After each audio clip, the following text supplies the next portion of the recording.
پھر نظر کا لگنا جو ہے یہ برحق ہے. نبی صلی اللہ علیہ وسلم نے فرمایا، بخاری کی روایت ہے کہ العین حق، نظر لگنا برحق ہے.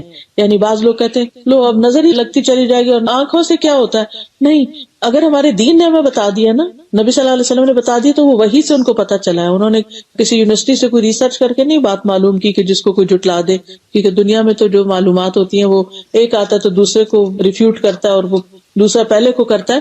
لیکن جو وحی کے ذریعے علم ہمیں ملا، اس کو ہم ریفیوٹ نہیں کر سکتے، اس کا ہم انکار نہیں کر سکتے. تو نبی صلی اللہ علیہ وسلم نے فرمایا کہ نظر لگنا جو ہے یہ کیا ہے؟ برحق ہے. اور پھر یہ بھی یاد رکھیے کہ نظر اس وقت لگتی ہے جب انسان کسی کے سامنے آتا ہے، یعنی غائبانہ نظر نہیں لگتی.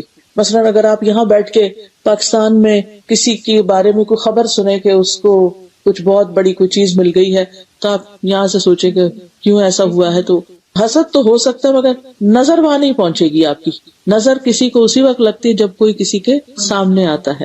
پھر اسی طرح یہ ہے کہ کبھی کبھی نظر اللہ کے اذن سے، نہیں اللہ کا اذن ہوتا ہے تو کوئی بیمار ہوتا ہے، اللہ کا اذن ہوتا ہے تو کسی کی موت آتی ہے. تو نظر کے تاثیر اس حد تک ہوتی ہے کہ انسان بیمار بھی پڑ سکتا ہے، حتیٰ کہ موت بھی آ سکتی ہے اس کو. اتنی شدید چیز ہے یہ.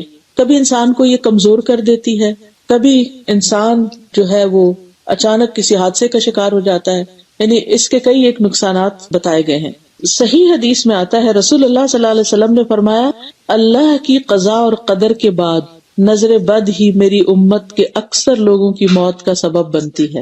یعنی بہت سے لوگ نظر کی وجہ سے جیسے بیمار ہو جاتے ہیں یا ان کو اچانک کوئی تکلیف ہو جاتی ہے، تو یہ آپ صلی اللہ علیہ وسلم نے اس کی بھی خبر دی ہے کہ یہ پاسبل ہے. ایک اور حدیث میں آتا ہے کہ نظر بد آدمی کو قبر میں اور اونٹ کو ہانڈی میں پہنچا دیتی ہے. یعنی کہ جانوروں کو بھی نظر لگتی ہے، گھروں کو بھی لگ سکتی، باغوں کو لگ سکتی ہے، مختلف چیزوں کو لگ سکتی. پھر حسد کے سبب بھی نظر لگتی ہے. ابن قیم کہتے ہیں کہ حسد نظر بد کو لگانے کا اصل ہے. کبھی انسان اپنے آپ کو بھی نظر لگا دیتا ہے، یعنی جیسے آئینے میں دیکھا ہے، یا اپنے بچے کو بھی لگا دیتا ہے. وہ اگرچہ حسد کی وجہ سے نہیں ہوتا، لیکن انسان کے اندر ایک اس طرح کے جذبات پیدا ہو جاتے ہیں کہ جس کی وجہ سے نگاہ جو ہے وہ دوسرے تک جا پہنچتی.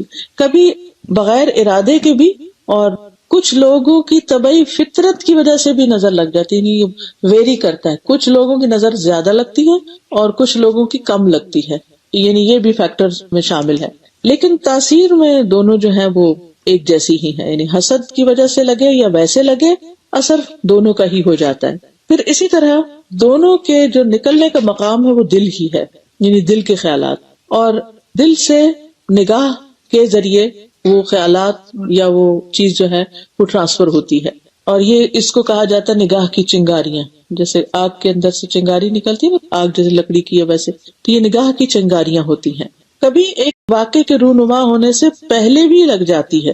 اسی لیے کہتے ہیں کہ اپنے جو پلانز ہیں یا ارادے ہیں وہ بہت لوگوں کے ساتھ مت ڈسکس کرو، کیونکہ اس میں رکاوٹ آ جائے گی. حدیث ہے، یہ قول ہے کہ اپنے منصوبوں کی تکمیل یا ان کی کامیابی تک رازداری سے کام لو، یعنی ان کو بہت اوپن نہ کرو. اور یہ چیزیں ہماری روایات میں بھی کچھ نہ کچھ شامل ہیں. آپ نے دیکھا ہوگا کہ پہلے یہ ہوتا تھا کہ اگر کوئی لڑکی پریگننٹ ہوئی ہے، خاص طور پہ پہلی دفعہ، تو وہ ان کو یہ کہتے تھے بڑے کہ کسی کو ذکر نہیں کرنا، کیونکہ بعض لوگوں کو حسد ہوتا ہے. ویسے ہی تو اسی طرح یہ ہے کہ کبھی انسان کو کسی کے ایسے خاص منصوبے کا پتہ چلتا ہے کہ وہ خود چاہتا تھا کہ وہ کام کرے، لیکن اسے پتہ چلتا ہے کہ وہ تو فلاں نے شروع کر دیا.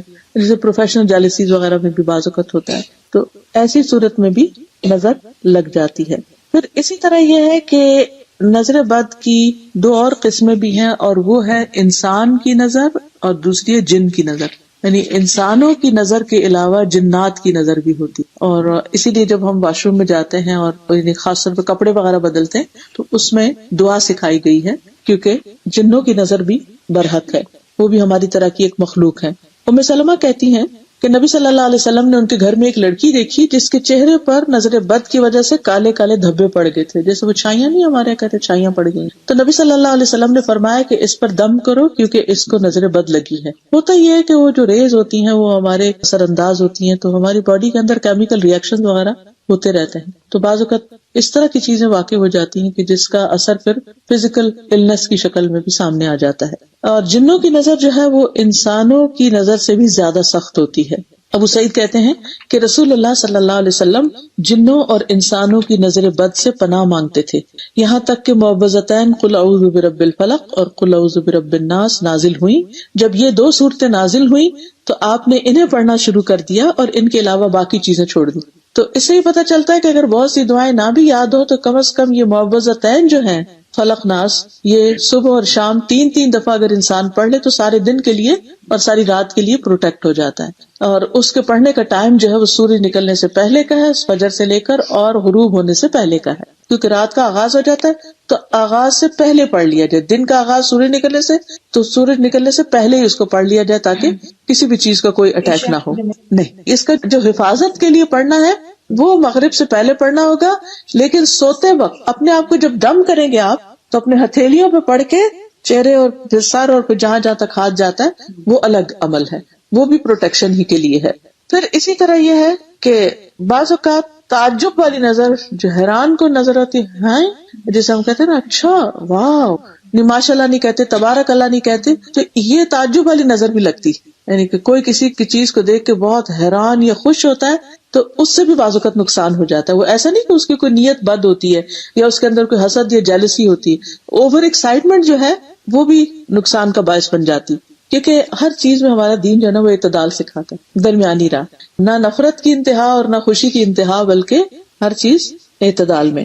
اس بارے میں ہم دیکھتے ہیں سورۃ کہف میں آتا ہے ایک شخص کا باغ تھا بڑا خوبصورت، تو جل گیا، تو دوسرے نے کہا وَلَوْلَا إِذْ دَخَلْتَ جَنَّتَكَ قُلْتَ مَا شَاءَ اللَّهُ لَا قُوَّةَ إِلَّا بِاللَّهِ إِن تَرَنِي أَنَا أَقَلَّ مِنْكَ مَالًا وَوَلَدًا، جب تو اپنے باغ میں داخل ہوا تو نے یہ کیوں نہ کہا کہ جو اللہ نے چاہا، کوئی قوت نہیں اور کچھ بھی نہیں مگر مدد اللہ ہی کی ہوتی ہے، اگر تو مجھے دیکھتا ہے کہ میں مال اور اولاد میں تجھ سے کم ہوں تو کیا ہوا۔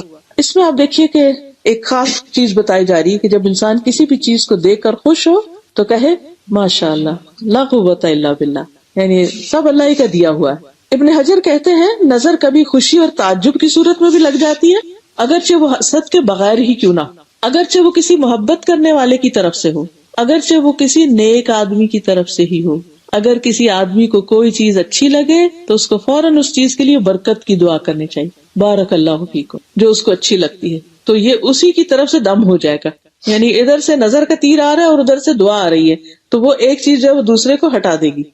تو اس میں آپ دیکھیے کتنی بہترین چیز ہمیں پتہ چلی، یعنی برے انسان کی تو لگے گی لیکن آپ کے محبت کرنے والے کی بھی لگ سکتی ہے، نیک لوگوں کی بھی لگ سکتی ہے۔ بعضوں کا تو ہم کہتے ہیں نا کہ فلاں تو بڑا نیک ہے، بڑا اچھا انسان ہے، بڑے اچھے اخلاق کا ہے تو سیف ہے اس کے پاس اپنے بچے کو چھوڑنا، یا لیکن وہ بھی انسان ہے اور اس کی نظر بھی ہو سکتی ہے۔ اب ہم کس کس کو روکیں اور کس کس سے کچھ لڑے جھگڑے، کرنا کیا ہے اپنے آپ کو پروٹیکٹ، اپنی حفاظت کرنی، اور اس کا آگے انشاءاللہ طریقہ بتاؤں گی۔ پھر اسی طرح یہ ہے کہ بعض نظریں بیمار کر دیتی، ہر نظر بیمار نہیں کرتی، بعض نظریں بیمار کر دیتی اور اس میں مریض کے اوپر علامات ظاہر ہونے لگتی ہیں۔ حدیث میں آتا ہے رسول اللہ صلی اللہ علیہ وسلم نے فرمایا بے شک نظر بد اللہ کے اذن سے انسان کو دیوانہ کر دیتی، یعنی ذہنی بیماریاں، نفسیاتی بیماریاں، ڈپریشن کی بیماری، ایسی بیماریاں کہ جن کا کہیں کوئی علاج ہی نہیں اور کوئی ڈائگنوسس میں نہیں ہوتے، کچھ پتہ ہی نہیں چلتا کہ یہ مسئلہ ہے کیا۔ پھر اسی طرح کچھ نگاہوں سے موت بھی واقع ہو جاتی ہے، یہ زہریلی نگاہیں ہوتی ہیں۔ اسمعی کہتے ہیں، ایک لغوی ہے یہ، میں نے ایک آدمی کو دیکھا جس کی نظر بہت زیادہ لگتی تھی کہ اس نے کسی گائے کے متعلق سنا تو اس کو اس کے دودھ کی دھار کا نکلنا اچھا لگا۔ اس نے کہا یہ ان گایوں میں سے کون سی گائے ہے؟ تو انہوں نے اس گائے سے توریہ کرتے ہوئے کہا یہ تو فلاں ہے، کسی اور گائے کا بتا دیا، اصل کا نہیں بتایا تاکہ نظر نہ لگے، تو وہ دونوں گائے ہلاک ہو گئی، یعنی وہ بھی اور دوسری بھی۔ پھر اسمعی کہتے ہیں کہ وہ شخص کہتا تھا جس کی نظر بہت لگتی تھی کہ جب میں کوئی ایسی چیز دیکھتا ہوں جو مجھے اچھی لگتی ہے تو مجھے یوں لگتا ہے میری آنکھ سے تپش اور حرارت نکل رہی ہے، یعنی آنکھوں سے ہیٹ نکل رہی ہے، اس سے اللہ کی طرف سے آزمائش ہوتی ہے۔ پھر اس معاملے میں یہ یاد رکھنا چاہیے کہ یہ بھی صرف اللہ کے اذن سے ہی لگ سکتا، ورنہ نہیں لگتا، چاہے کسی کی بھی ہو۔ یعنی نہ کسی کے اندر کمال ہے کہ کوئی کہے میری آنکھوں میں تو فٹ ہے وہ کچھ، میں جا کے جس سے مجھے نفرت ہے اس کو تو میں کچھ کر کے آتا ہوں، نو وے، کوئی کچھ نہیں کر سکتا جب تک کہ اللہ کا اذن نہ ہو۔ جی، ما اصاب من مصیبت الا باذن اللہ ومن یؤمن باللہ یہد قلبہ، جو مصیبت آتی ہے اللہ کے اذن سے آتی ہے، اور جو شخص ایمان لے آتا ہے اللہ پر، اللہ اس کے دل کو ہدایت بخش دیتا ہے، اور اللہ ہر چیز کو جاننے والا ہے۔ تو انسان یہ سمجھتا ہے کہ اللہ کے اذن سے ہوئے، اللہ کا فیصلہ ہے۔ دوسری بات یہ کہ یہ تقدیر کا حصہ ہوتی ہے، یعنی کہ ہماری قسمت میں اگر کچھ تکلیفیں لکھی ہوئی ہیں تو پھر وہ چیز واقع ہو جاتی ہے، اور اگر نہیں تو کوئی جو مرضی کر لے، نہیں ہو سکتا۔ نبی صلی اللہ علیہ وسلم نے فرمایا نظر لگنا برحق ہے، اگر کوئی چیز تقدیر پہ غالب ہو سکتی ہے تو وہ نظر بد، پھر اذکار اور تلاوت کی کمی کی وجہ سے لگتی ہے، یعنی جب کہیں سے کوئی تیر آتا ہے اور آگے بچاؤ کا سامان نہیں، کوئی ڈھال نہیں، تو وہ جا پڑتا ہے اس پر۔ اور اسی طرح صبح و شام کی حفاظت کی دعائیں جو ہیں وہ بھی بہت ضروری ہیں۔ پھر اسی طرح یہ ہے کہ بعض اوقات آزمائش بھی ہوتی ہے، امتحان ہوتا ہے انسان کا، کہ انسان کسی، یعنی اس نے تلاوت بھی کی، اس نے دعائیں بھی پڑھ لی، اس نے پروٹیکشن کے سارے کام بھی کر لیے، لیکن اس کے باوجود پھر بھی تکلیف پہنچ گئی۔ تو یہ اللہ تعالیٰ نے دراصل اس شخص کو ایک امتحان میں ڈالنا تھا، اس کو ٹیسٹ کرنا تھا، اس لیے اس تک یہ چیز آ گئی۔ اس لیے انسان یہ نہ سوچے کہ پھر کیا فائدہ حفاظت اختیار کرنے کا، یہ دعا پڑھنے کا، جب لگنی ہے تو لگ جائے گی، نہیں تو نہیں۔ اس میں یہ ہے کہ اس کا فائدہ یہ ہے کہ انشاءاللہ پروٹیکشن بھی ہوگی، لیکن کبھی ایسا بھی ہوتا ہے کہ آپ نے فلو شاٹس لگوائے ہوتے ہیں، اس کے باوجود فلو ہو جاتا ہے۔ جی ہاں۔ اب یہ کہ جو جسمانی بیماریاں ہوتی ہیں وہ عام طور پر کیا ہوتی ہیں، اس میں چہرے کے داغ دھبے وغیرہ، جیسے نبی صلی اللہ علیہ وسلم نے اس بچی کی چھائیاں دیکھ کے کہا تھا کہ اس کو نظر لگی ہے۔ بچوں کا بلا وجہ رونا، وداؤٹ اینی ریزن، کھا بھی لیا، سو بھی لیا، سب کچھ کر لیا، روئے جا رہے چپ ہی نہیں کر رہے، اور انسان کو سمجھ ہی نہیں آتی بعض اوقات۔ تو آپ نے دیکھا ہوگا، آپ سب نے جو بچے پالے ہیں، کبھی کبھی ایسا فیز آ جاتا ہے کہ ماں بھی تنگ آ جاتی ہے اور اٹھا کے پھینک دیتی ہے، اچھا جاؤ رو لو، پھر تم کسی چیز سے بہل ہی نہیں رہے، چپ ہی نہیں ہو رہے، وجہ بھی نہیں بتاتے، تو بنیادی طور پر وہ ان کے اندر ہی کوئی ڈسٹربنس ہوتی ہے۔ حضرت عائشہ کہتی ہے کہ ایک مرتبہ نبی صلی اللہ علیہ وسلم تشریف لائے تو ایک بچے کے رونے کی آواز سنی۔ آپ نے فرمایا یہ بچہ کیوں رو رہا ہے؟ کیا تم نے اس کو نظر بد کا دم نہیں کیا، نہیں کروایا؟ یعنی کہ اس کو دم کرو، کیونکہ یہ نفسیاتی طور پر ڈسٹرب ہے۔ پھر بچوں کی کمزوری، یعنی کھانے پینے کے باوجود ان کی صحت نہیں بنتی، کمزور۔ اسماء بنت امیس کہتی ہیں کہ نبی صلی اللہ علیہ وسلم نے اسماء بنت امیس کو کہا کہ میں اپنے بھائی کے بیٹوں کو، جعفر جو تھے آپ کے کزن تھے، ان کے جسموں کو دبلا پتلا دیکھتا ہوں، کیا ان کو کھانے پینے کو نہیں ملتا، ان کو فقر و فاقہ ہے کچھ؟ تو انہوں نے کہا کہ نہیں، انہیں بہت جلد نظر بد لگ جاتی۔ آپ نے فرمایا انہیں دم کرو، تو انہوں نے آپ صلی اللہ علیہ وسلم کے سامنے چند کلمات پڑھے، تو آپ نے فرمایا ان سے تم ان کو دم کرو، یعنی یہ کلمات پڑھ کے۔ پھر اسی طرح بعض اوقات انسان کے اندر نفسیاتی امراض پیدا ہو جاتے ہیں، بعض اوقات انسان اونچائی سے گر پڑتا ہے، یعنی مقام کی اونچائی ہو یا پھر ویسے فزیکلی کہیں چڑھا ہوا ہے، اچانک نیچے آ گرتا ہے۔ حدیث میں آتا ہے، نبی صلی اللہ علیہ وسلم نے فرمایا کہ بسا اوقات ایسا ہوتا ہے کہ وہ اونچی جگہ پر چڑھتا ہے پھر وہاں سے گر پڑتا ہے۔ ایک اور حدیث میں آتا ہے مسند احمد کی کہ یہ اوپر چڑھنے والے کو پھسلا دیتی ہے، سلپ کروا دیتی ہے۔ کبھی شدید بیماری بھی لگ جاتی ہے اور انسان کی جان خطرے میں پڑ جاتی ہے۔ عبداللہ بن عامر کہتے ہیں کہ عامر بن ربیعہ اور سہل بن حنیف دونوں غسل کرنے کے ارادے سے نکلے اور دونوں کوئی اوٹ تلاش کر رہے تھے، تو سہل نے اپنا اون کا جبہ اتارا، یعنی کوٹ اتارا۔ عامر کہتے ہیں کہ جب میں نے اسے دیکھا تو میری نظر اس کو لگ گئی، وہ پانی میں اتر کے نہانے لگ گیا، میں نے پانی میں اس کے بڑبڑانے کی کچھ آواز سنی، میں اس کے پاس آیا، 3 دفعہ آواز دی، اس نے کوئی جواب نہیں دیا۔ پھر میں نبی صلی اللہ علیہ وسلم کے پاس آیا اور ساری بات بتائی، آپ تشریف لائے اور پانی میں داخل ہو گئے۔ کہتے میں ابھی بھی آپ کے پنڈلیوں کی سفیدی دیکھ رہا ہوں۔ آپ نے اس کے سینے پہ 3 دفعہ ہاتھ مارا، پھر یہ دعا دی، اللہم اذہب عنہ حرہا وبردہا ووصبہا، اے اللہ اس کی گرمی، سردی، بیماری، لاغری دور کر دے۔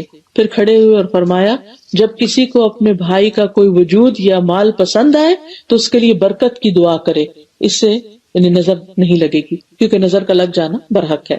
اسی طرح کچھ اور علامتیں بھی ہیں، سر دکھنا بغیر کسی وجہ کے، بخار کا ہو جانا، کبھی کندھوں میں درد ہونا، اس طرح کا کہ جیسے کوئی جلن ہو، یعنی کہ یوں لگے جیسے 2 کندھوں کے بیچ میں جیسے کسی نے کوئی گرم چیز رکھی ہوئی، یعنی ایک تو ہوتی ہے درد اور ایک ہوتی ہے درد کے ساتھ ایک برننگ فیلنگ، جلن سی۔ پھر اسی طرح نیچے والے حصے میں، پیٹھ کے نیچے والے حصے میں درد کا ہونا، قرآن سنتے ہوئے جمائیاں آنا، سننے میں یا پڑھنے میں قرآن میں دل نہ لگنا۔ اسی طرح ٹھنڈک میں بھی گرمی لگنا، اور کبھی الٹا کہ گرمی میں ٹھنڈک لگنے لگ جانا، بالوں کا اچانک گرنا شروع ہو جانا، پوری لٹیں جو ہیں وہ اترنا شروع ہو گئی ہیں، فوکس کھو دینا، فوکس نہ ہونا، کبھی وزن کا اچانک کم ہو جانا، بھوک نہ لگنا، کبھی چیز کو حفظ یاد نہ کر سکنا، یعنی بچے ہوتے ہیں نا حفظ قرآن حفظ کر رہے ہوتے ہیں، کبھی آپ نے ایکسپیرینس کیا ہوگا، کرتے کرتے جا کے کسی ایک سپارے پہ ایسا اٹکتے ہیں آگے نہیں بڑھ پاتے۔ بعض تو بچے چھوڑ ہی دیتے ہیں اور بعض رو دھو کے اور پھر دوبارہ کبھی شروع کرتے ہیں۔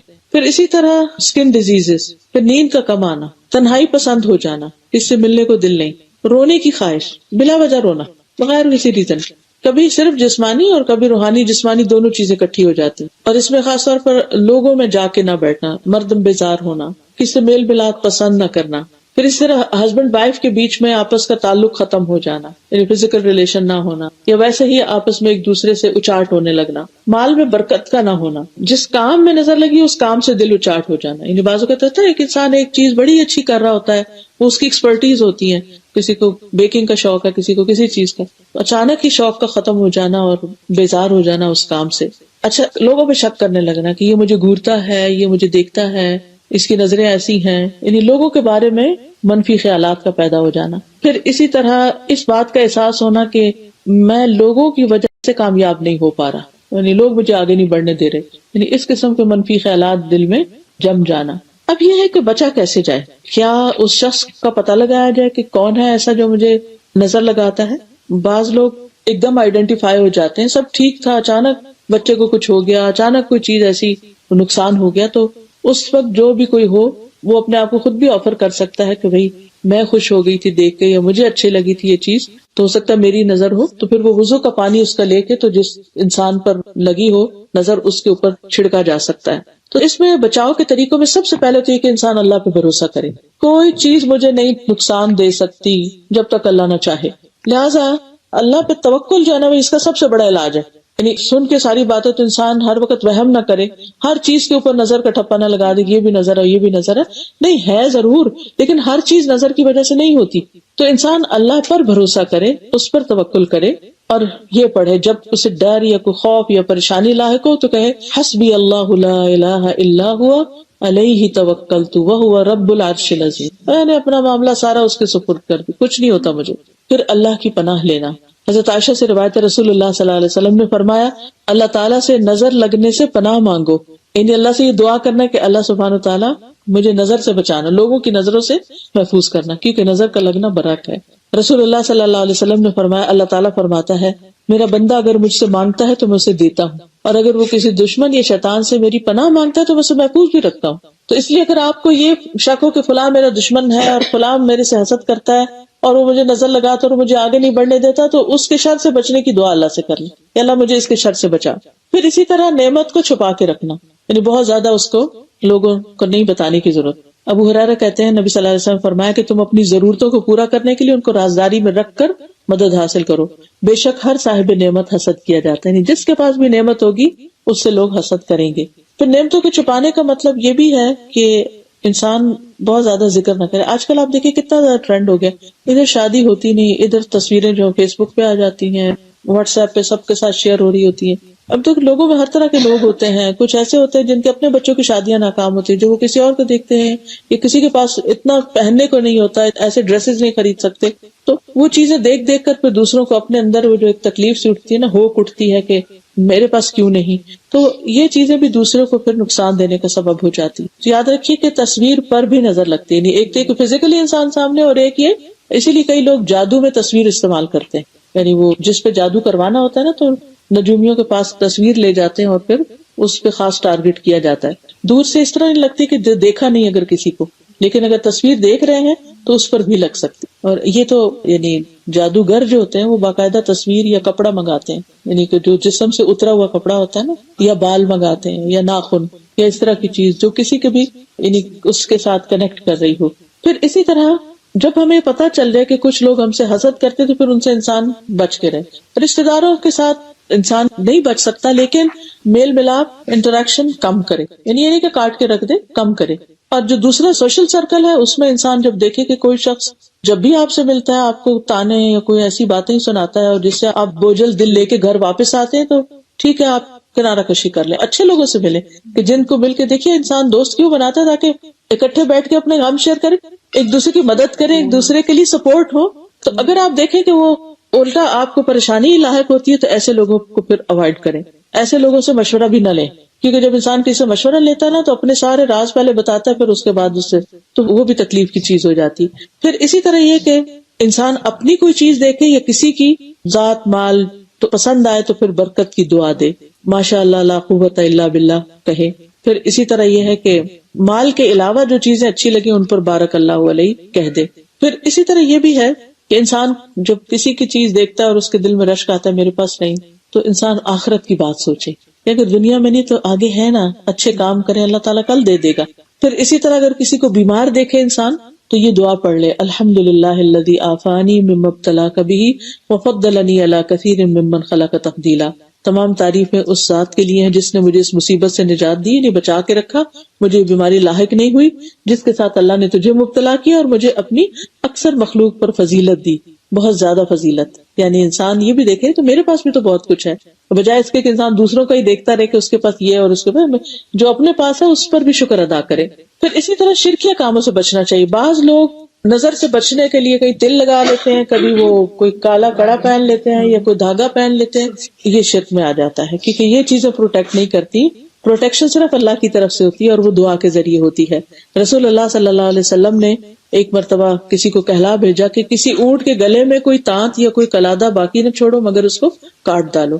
تو مالک نے کہا کہ جس کو آپ فرما رہے تھے، اس نے کہا کہ یہ لوگ تو نظر بد سے بچنے کے لیے کرتے ہیں. آپ نے پاکستان میں نوٹ کیا ہوگا کہ کاروں کے ساتھ ایک کالا سا پراندہ سا چھوٹا سا آگے یا پیچھے یہ جوتا بھی کبھی لگا ہوتا ہے، کبھی وہ کالی سی چیز آگے بونٹ کے ساتھ نیچے لٹک رہی ہوتی ہے، تو یہ چیز بھی نہیں لگانی چاہیے. جی ٹرکوں پیچھے تو بہت ہی کچھ کیا ہوتا ہے، یہ بھی ٹھیک نہیں. پھر اسی طرح یہ ہے کہ اذکار جو ہے نا ایک زرہ کی طرح ہوتے ہیں اور قلعے کی طرح ہوتے ہیں، مضبوط دیوار کی طرح ہوتے ہیں. یاجوج ماجوج کی دیوار سے بھی زیادہ مضبوط ہوتے ہیں یہ ذکر اذکار جو ہوتے ہیں، جو تسبیحات ہم پڑھتے ہیں. تو ہر موقع کے جو ذکر نبی صلی اللہ علیہ وسلم نے سکھایا، واش روم جا رہے ہیں، باہر آ رہے ہیں، کھانا کھا رہے ہیں، چھینک آ گئی ہے، کسی کو دیکھا ہے، کسی سے وعدہ کر رہے ہیں، تو ہر وقت انشاءاللہ، بسم اللہ، ماشاءاللہ، یعنی ہر وقت کوئی نہ کوئی ذکر ہمیں سکھایا گیا. وہ ہماری پروٹیکشن کے لیے سکھایا گیا، اس پر اجر تو ہے لیکن پروٹیکشن بھی ہوتی ہے. پھر اسی طرح قرآن سے علاج، کیونکہ قرآن شفا ہے. خود قرآن میں اللہ تعالیٰ فرماتے ہیں وَنُنَزِّلُ مِنَ الْقُرْآنِ مَا هُوَ شِفَاءٌ وَرَحْمَةٌ. اور پھر انسان حسن ظن رکھے کہ قرآن جب کھولے تو اس نیت سے کھولے کہ اللہ تعالیٰ مجھے اس سے شفا بھی دے. یعنی باقی نیتیں بھی آپ کریں گے کہ اللہ مجھے اس پر عمل کی توفیق دے وغیرہ وغیرہ، لیکن ساتھ یہ بھی کہ اس سے مجھے شفا نصیب ہو. اور ویسے بھی نبی صلی اللہ علیہ وسلم نے بتایا کہ عالجیھا بکتاب اللہ، اللہ کی کتاب کے ساتھ اس کا علاج کرو. جب حضرت عائشہ رضی اللہ تعالیٰ عنہا ایک عورت کو دم کر رہی تھی تو آپ نے فرمایا قرآن کے ذریعے اس کو دم کرو، اور اس میں سب سے بہترین ہے سورۃ الفاتحہ. سورۃ الفاتحہ پڑھ کے خود بھی اور دوسروں کو بھی دم کیا جا سکتا ہے. ایک قبیلے کے سردار کو بچھو نے کاٹ لیا تھا تو صحابہ جو اس بستی میں گئے ہوئے تھے ٹریول کی حیثیت سے، انہوں نے سورۃ فاتحہ پڑھ کر اس کو لعاب دہن لگا دیا. پھر سورۃ البقرہ کی تلاوت کرنا یا سننا، گھر میں لگا دیں روزانہ ایک دفعہ. اب تو اتنی آسانی ہے، پہلے تو لوگ بچے بلا کے گھر میں پڑھواتے تھے، لیکن یہ کہ اب آپ ٹیپ ریکارڈر لگا دیں، آپ اپنے موبائل پہ لگا دیں اور کوشش کریں کہ روزانہ گھر میں سورۃ البقرہ کا کچھ نہ کچھ حصہ ضرور پڑھا جائے، کیونکہ جس گھر میں سورۃ البقرہ پڑھی جاتی ہے وہاں سے شیاطین چلے جاتے ہیں. اور اس کا پڑھنا باعث برکت ہے، چھوڑنا باعث حسرت ہے، اور جادوگر اس کو حاصل کرنے کی طاقت نہیں رکھتے. پھر اسی طرح جو نظر اور حسد سے متعلق آیات ہیں ان کی بھی تلاوت کی جا سکتی. اس کا رقیہ بنا ہوا ہے، اور یہ رقیہ منزل کی شکل میں بھی ہوتا ہے اور آیات شفا کی شکل میں بھی ہوتا ہے، تو اس کو پڑھنا چاہیے. یا یہ کہ آڈیو میں بھی ملتا ہے رقیہ، اس کو سننا چاہیے. پھر اسی طرح صبح شام سورۃ الفلق اور الناس کو بار بار پڑھنا اور سننا. پھر سورۃ الکافرون اور آیت الکرسی، یہ بھی حفاظت کے لیے ہیں. پھر سکینت والی جو آیات ہیں جن میں خوشخبریاں ہیں ان کو بھی انسان سنے. اور یاد رکھے کہ اگر کوئی شخص بیمار ہے نا تو اس کو ہیڈ فون سے سننا چاہیے تاکہ اور چیزوں کے ڈسٹریکشن اس میں نہ آئے. تو وہ انشاءاللہ جیسے کوئی بچہ اچانک بیمار ہو گیا یا کوئی ایسی ڈپریشن میں چلا گیا، کوئی مسئلہ، ہیڈ فون لگا کے سنیں تاکہ رحمان، جی ہاں، وہ بھی قرآن کا حصہ ہے تو اس سے بھی فائدہ ہوتا ہے. پھر اسی طرح یہ ہے کہ دم وغیرہ کیا جا سکتا ہے. صبح شام جو اذان ہے وہ بھی اس کے لیے بڑی مفید ہے. اذان کا سننا، صبح شام کی دعاؤں کا سننا. اگر پڑھا نہیں جا رہا، بیمار ہے انسان، لیٹا ہوا ہے، تو وہ لگا چھوڑے اور وہ سنتا رہے انسان. پھر اسی طرح اگر کوئی اور ہے بیمار تو اس کو دم کرنا. نبی صلی اللہ علیہ وسلم نے بخار، پہلو کے پھوڑے اور نظر بد میں دم کرنے کی اجازت دی ہے. پھر اسی طرح یہ ہے کہ شرکیہ کلمات سے بچنا چاہیے. اس میں جو لفظ نہیں ہم جانتے کہ اس کا مطلب کیا، وہ نہیں پڑھنے چاہیے. کچھ لوگ اس قسم کے منتر پڑھتے ہیں کہ کسی کو کوئی پلے نہیں پڑتا کہ کیا پڑھیں، معلوم نہیں اس میں شیطانوں سے مدد لی جا رہی ہے. یہ شرک کی کون سی بات ہے؟ جی کئی دفعہ وہ کیا عہد نامہ، دعائے جمیل ایسے کر کے چیزیں، جی وہ ویسے ان لوگوں نے بنائے ہوئے، لیکن یہ کہ مسنون چیزیں جو ہیں وہ زیادہ فائدہ کی. جی اچھا. پھر اسی طرح نظر بد سے جو حفاظت کا دم ہے وہ ہے امسح البأس رب الناس بیدک الشفا لا کاشف لہ الا انت، اے لوگوں کے رب اس تکلیف کو دور فرما، شفا تیرے ہاتھ میں ہے، تیرے علاوہ کہیں سے شفا نہیں مل سکتی. ٹھیک ہے، تو یہ دم جو ہے یہ خاص نظر بد کا دم ہے. پھر نبی صلی اللہ علیہ وسلم اپنے نواسوں کو دم کیا کرتے تھے، اعوذکما بکلمات اللہ التامات من شر کل شیطان وہامۃ ومن کل عین لامۃ. پھر جبریل علیہ السلام نبی صلی اللہ علیہ وسلم کو آ کر دم کرتے تھے، تو وہ بھی ہے بسم اللہ یبریک ومن کل داء یشفیک ومن شر حاسد اذا حسد وشر کل ذی عین. پھر اسی طرح اعوذ بکلمات اللہ التامات من شر ما خلق. حفاظت کی دعائیں ہم آپ کے لیے لائے ہیں، انشاءاللہ تعالی وہ دعائیں بھی آپ پڑھ سکتے ہیں. ناگہانی آفتوں سے حفاظت کی دعائیں ہیں، بری تقدیر کے شر سے بچنے کے لیے دعائیں ہیں. پھر اسی طرح نظر لگنے کا علاج ایک غسل کی صورت میں بھی ہوتا ہے. جس کی نظر لگے تو وہ وضو کر کے پانی دے اور اس پانی کو جسم پر بہایا جائے. نبی صلی اللہ علیہ وسلم نے فرمایا کہ اگر لوگ تمہیں غسل کے لیے کہیں تو کر دو، یعنی اس پہ ناراض نہ ہو. اور اس کا یہ ہے کہ جس پہ یقین ہو اس سے کہے، یا یہ ہے کہ اگر 2-3 لوگ موجود ہیں تو سب سے ہی کہہ دے. پھر اسی طرح یہ کہ جس کی لگی ہو وہ خود بھی وضو کرے تاکہ اس کی وہ جو خرابی ہے وہ دور ہو. پھر اسی طرح یہ ہے کہ انسان اگر یعنی کہ نظر لگانے والا ہے تو اس کا اگر پیا ہوا یا کھایا ہوا کچھ بچا ہوا ہے تو اس کے کھانے میں کوئی حرج نہیں ہے. پھر اسی طرح یہ ہے کہ قدرتی چیزوں سے بھی علاج کرے انسان، جیسے زمزم کا پانی گھر میں رکھ دے انسان ایک بوٹل، اور جب مریض کو دینے لگے تو صرف ایک چھوٹا سا گھونٹ برابر پانی پورے گلاس میں ڈال دے تو وہ سارے کے اندر زمزم کی پراپرٹیز آ جاتی ہیں. تو اس طرح بھی آپ تھوڑا تھوڑا کر کے بھی استعمال کر سکتے ہیں. لیکن رقیہ جو ہے یا دم کا پڑھ کے اس پانی کے اوپر بھی پیا جا سکتا ہے، اور کم از کم 3 گلاس اگر روز کے ایسے پانی کے پیے انسان تو بہت فائدہ ہوتا ہے.